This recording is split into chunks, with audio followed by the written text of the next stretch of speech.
Talking about the Bare Act importance in the judicial examinations. So, I would like to tell you in the broad two heads because the judicial examinations are also the three-level examinations. First, you have to clear the prelims. Second, you have to write the mains answer. And if you clear the mains, then you go for the interview session. Talking about prelims, Bare Act is the key because there are four options to one question. So two options can be the person who has read the Bare Act. Two options are easily negatable. The other two options are on deciding on the factor of the Bare Act language.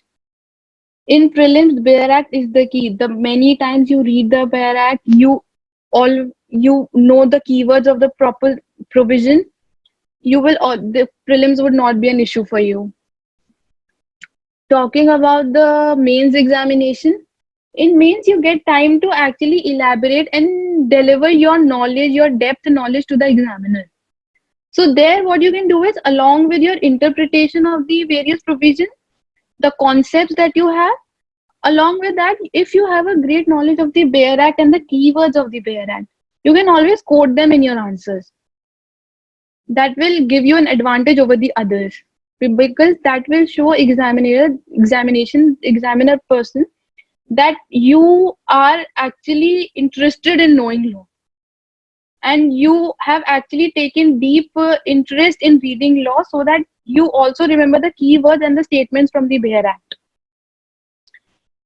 That and also if I talk about the interview, in interview also they check if you have the knowledge of the Bare Act. Sometimes they straight away ask you as to what that provision says. They don't ask you to just verbatim translate it to them, but yes, they always check you as to how much knowledge you have of the particular provision, whether you are using the rules of interpretation and you have used that rules of interpretation and you have gathered that knowledge so that you're able to deliver the right answer to them. So in the judicial examination, Bare Acts are very important. You should be having a great knowledge of the Bare Act, especially the keywords, the provisions, and you should be able to remember those keywords. I will tell you that when you are reading a provision, when you are see there are different approaches towards the different Bare Acts. Like in the procedural Bare Acts, I will tell everybody not to just go with the provision like section 1, section 2, or order 1, order 2, order 4. No, always go by the procedure that is followed by the courts. That first the filing is done, then the summons are sent, and then the the notice, and then the defendant appears with the WS and then replies rejoinders. Always go by the procedure of the court. That will give you a better knowledge better knowledge and better approach towards understanding the Bare Act.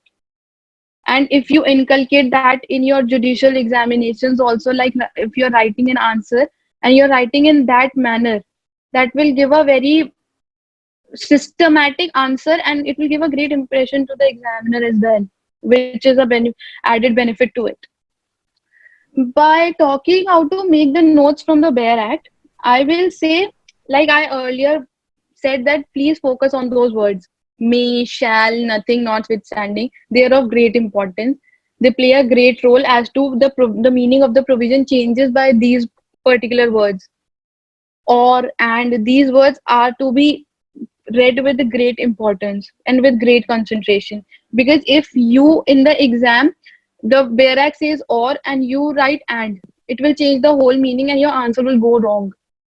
So always in the notes, in the provision itself, always write whether it is or and, or it is may, or it is shall, or it is a savings clause, or it is a notwithstanding clause. So first of all, always make these kind of notes. Secondly, I will tell you that focus the keywords. Like I will tell you, if the question is as to particular act amounts to theft or not. So if you take the Bare Act, it was the use taking without the consent. So once the person reads the question and it is written whether the act amounts to theft or not. So there you can see that if the thing was taken, without the consent of the owner, it amounts to theft. So always focus on those keywords like taking without the consent, whether the mens rea was inculcated in that particular provision or not, or whether only the actus reus amounts to the particular offense. So the keywords are also very important, and there itself you can just mark those keywords, and because those keywords actually help you solve the prelims answer. And also in many judicial exams, there are practical based questions. So wherein a situation is given to you and you have to write a judgment. So there, if you have this knowledge of particular keywords, because they use those keywords as a catch point in the question paper. So if you have a good knowledge of those keywords, may, shall, or, and everything, so that will really help you in solving those questions also. And if you talk about making notes further, then I would like to say do not mug up the provisions. They do not want you to be an encyclopedia or a Google. Or but you should always remember the broad headings of the sections as to what order of the CPC provides for execution. So you should always know as to Order 21 does that. So the broad uh, heading should be known by you, so that it helps you bifurcate also while you have to search for something for the execution. So you just don't have to go to Order 1 or Order 2. You know that it is Order 21. It saves time. It and it also helps you just go through and flip through the main provision as to what you're looking for. So that kind of strategical approach, I guess, would be of great help. Even in the practice, it will help you a lot. And even on the judiciary exams or the government exams, even the semester exams, if you write if you want to write good answers and add an advantage over the other students, you can always have the BERAC language inculcated. And with good notes and the good knowledge of the BERAC, that will be seen in your answer, and the examiner would be great, like giving you good marks then.